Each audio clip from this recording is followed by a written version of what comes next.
Hello and welcome. This is Cheryl. Thank you so much for joining me today. In this video, I'm sharing an interactive whale spinner card tutorial that I use distress sprays on the background. Now I'm going to share 3 versions of this card, and I'll share more about why I have 3 versions towards the end of the video.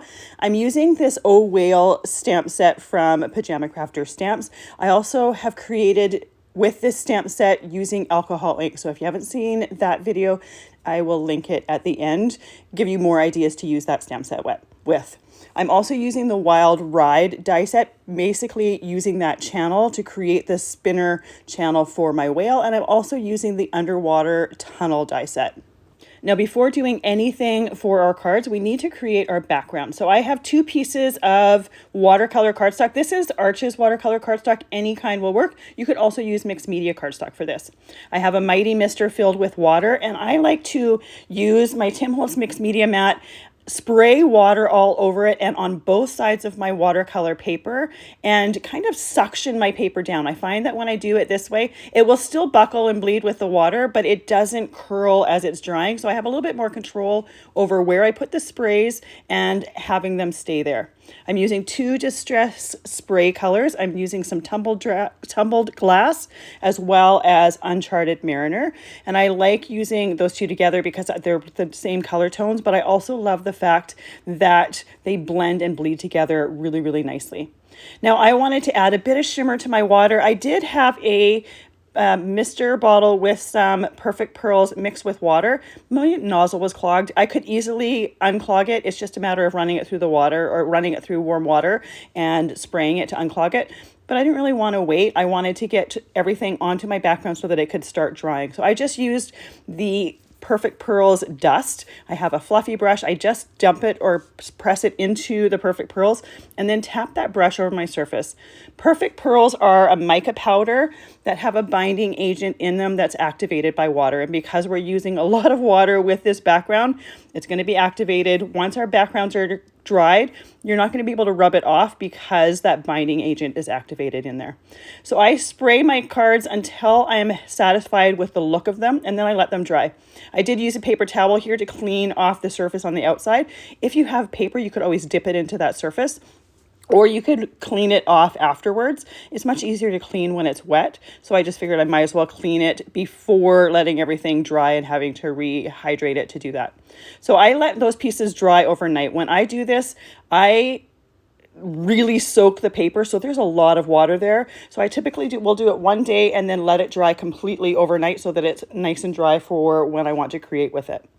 So after letting it dry overnight, this is what it looks like. We have 2 pieces here. Now, when I was spraying them, I had intended for one to be the lower layer and one to be the upper layer. So I made one darker, one lighter, one with more of the Perfect Pearls dust on top because you're going to see more, and one that has less of that. I put them to the side. You can see that those papers buckled, so they have some warping to them.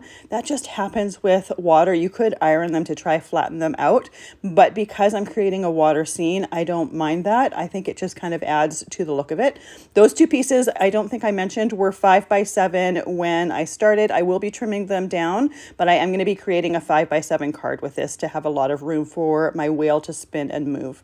Now I have a scrap piece of that watercolor cardstock here. I'm stamping and embossing the beluga whale from the stamp set. You could do whichever one you're wanting. I thought the lighter color would be more visible on the blue background, so I chose the beluga whale.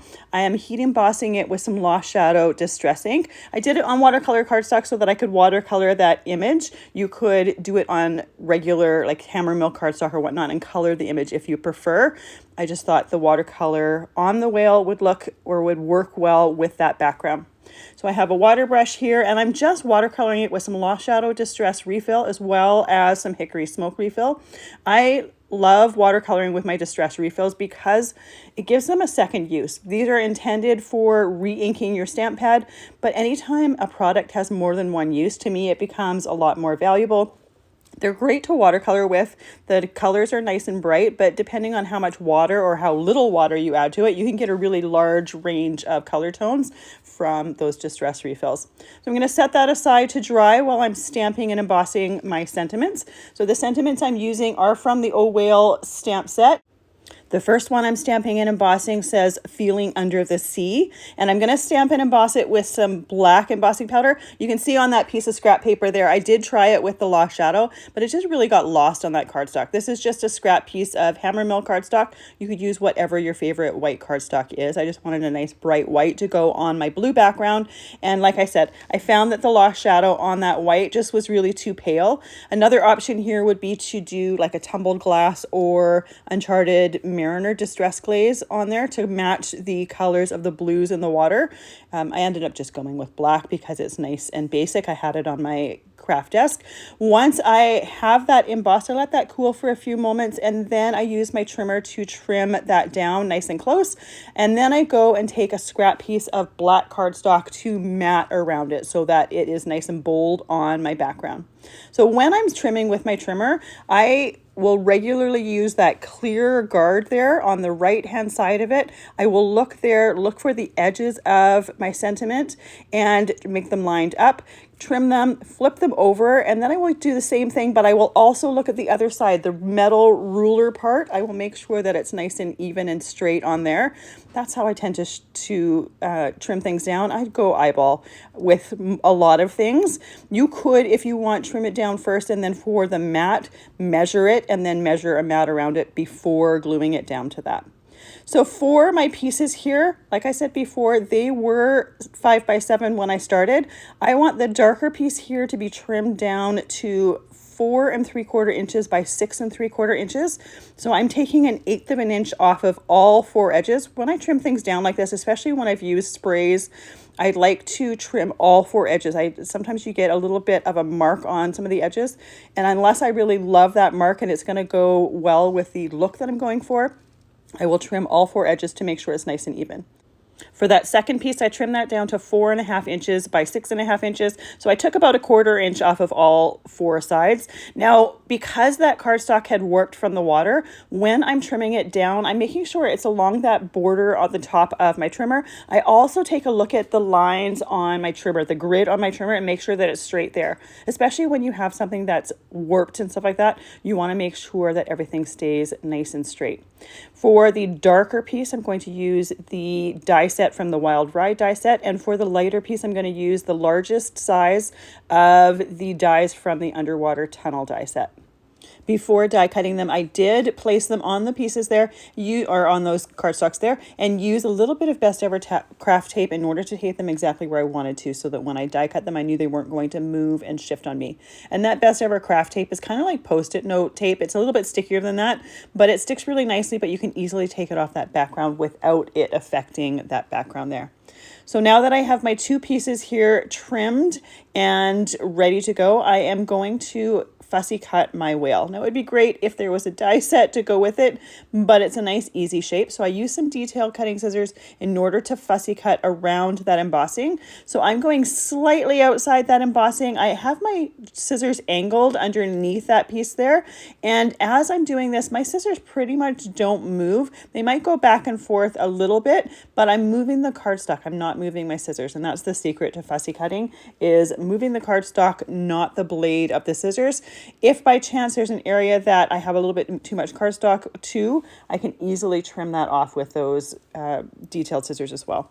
I'm going to use a snap and spin here. There's 2 different pieces to it, and they just click together. These are from Pear Blossom Press. There'll be a link to them in my description here. And then I'm using a sticky spot in order to stick that whale to that snap and spin. And you can see that that sticky spot was very, very sticky and pulled it right out of the channel. This is an easy time to be fixing those type of things though. So I just put it right back in the channel. Put that whale on there and made sure it's spun nicely in that channel, going back and forth. So I have some double thick foam tape here. Now these are not available anymore. They are sold out. I don't know when Pear Blossom's double thick foam tape will be available. Once it is, I will definitely be letting everyone know. If you don't have double thick foam tape, you can easily use whatever foam tape you have. You're just going to probably want to do a double layer of it. You just wanted to make sure that it's nice and thick and it gives that snap and spin a lot of room to move. I'm going all the way around the edges, plus a little bit on the inside, just to support the weight of that cardstock and make sure that it stays nice and secure when that whale is spinning and moving. Then I take the backing paper off of that foam tape and I'm going to center it on my 5x7 card base. So this is the one here that I have trimmed to 4 3/4 by 6 3/4 inches. So there's going to be just a nice little white edge around the outside there. Best way to center that is to try to get as above it as possible so that you can see all of those edges, and then place it down. For my second one here, I'm going to do the same thing, but I'm going to make smaller pieces. Now, this is a card idea that has been running through my head for the last several days, and I haven't been able to sleep while thinking about it. The original idea was for that whale to hide underneath the water of the upper layer and then come out spinning and look like it was, say, jumping in the water. Full disclosure, it doesn't work the way that I want it to. I think if I did a double layer of the double thick foam tape, it would have enough space to do that, but it just gets caught on the edge. However, it does kind of suit the not or feeling under the sea sentiment. So in some ways it suits it. In other ways, there was a little bit of a disappointment that it didn't turn out the way that I had been thinking and envisioning.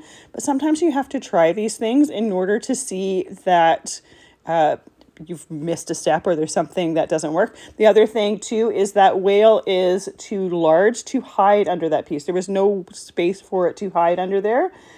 So that wasn't going to work in that way anyways. So once I have those pieces of tape, now I am making sure to make them all the way around the edges, and I did make them narrower so that there was more space underneath there. I can put that on top, and once again, I'm centering it over top of those pieces there, making sure to be above it as above it as possible. So this is where I was playing around with it, hoping that that whale would go underneath there, but it's just too thick. Again, the only way to fix that would be to do an extra layer of that, but because the whale is too large anyways, it wasn't going to hide under there totally. But again, it also suits the feeling under the sea. I chose to do a snap and spin for this so that that whale would be spinning around, and sometimes you'd have an upside down whale, and I just thought it would work with that sentiment, like I said, as well.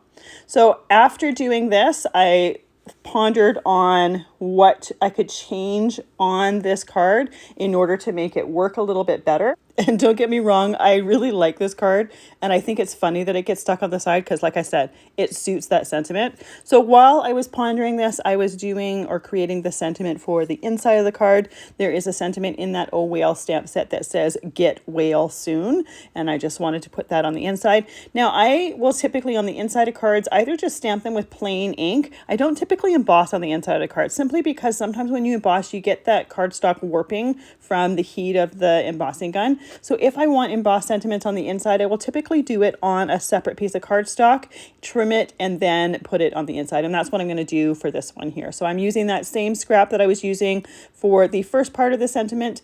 I am trimming it down in my guillotine trimmer. I just thought it would be nice to have that embossed sentiment on the inside that coordinated with the embossed sentiment on the front. So I'm going to do it the same way as I did that. I'm going to trim it down, put it on some black cardstock so that it is framed as well. So once I have this trimmed out, I can pull that scrap right back out and glue my sentiment on it before trimming it back down again.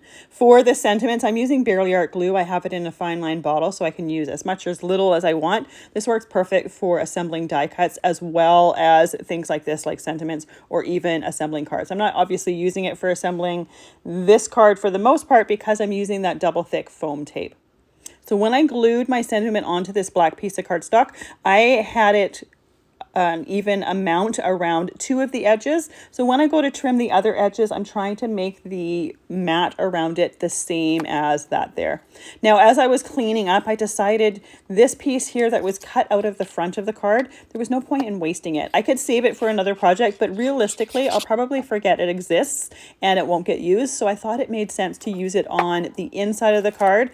I pulled up that sentiment that I had glued down there. This piece is going to cover it anyway, so it doesn't matter that there's a little bit of black cardstock left on there.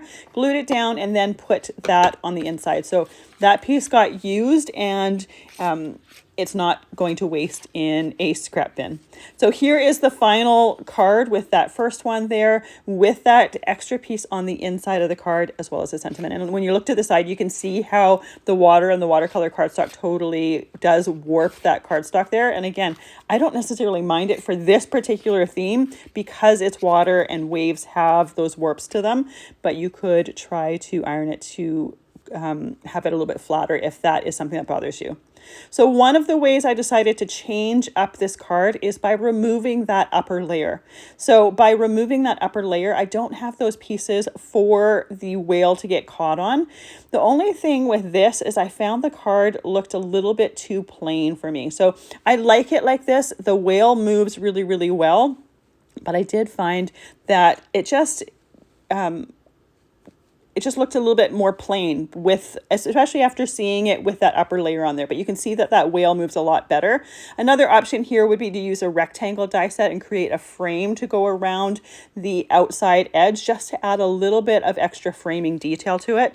I still love that background using the distress sprays. I think it looks really great with the whale, and I love how they blended together. So the third way to change this up is I took that piece that I took off the top, I removed the foam tape from the back of it. I'm just going to glue it flat onto the card. You can see where I took the sentiment off the first time. When I took the sentiment off the second time, I did use an adhesive eraser to remove some of the excess of the black cardstock on there. There wasn't as much as there was the first time I removed the sentiment, but there was a little bit there. It was easy enough to remove. Not every time you're going to have these options to remove them, but I wanted to show you all three versions so you could choose which one you preferred best and create from there. So here we're going to have that whale catching on the side, but we're not going to have that raised layer for the second layer. So it makes a little bit more sense when it catches on the side. I'm not trying to make it go underneath there at all. It just gives this piece a little bit more dimension, a little bit more of a frame. Now, one thing there, you can see the channel there is white because we have the white card base underneath there. If that is something that you don't like, you could always take that piece that I put on the inside of the card and put that underneath there to keep that channel the same color as the blue background. However, I liked it there. I left it there because I kind of thought it looked like the water waves that would be creative with the whale going through that channel. So I liked that it had that look to it. But again, if you don't like that, you could always put some blue cardstock underneath there to camouflage that just a little bit. So I'm curious if you have a version that you prefer and which version that is. I'm just curious what other people are thinking. Thank you so much for joining me today. I really appreciate the time that you spend with me. I hope you have a fantastic day.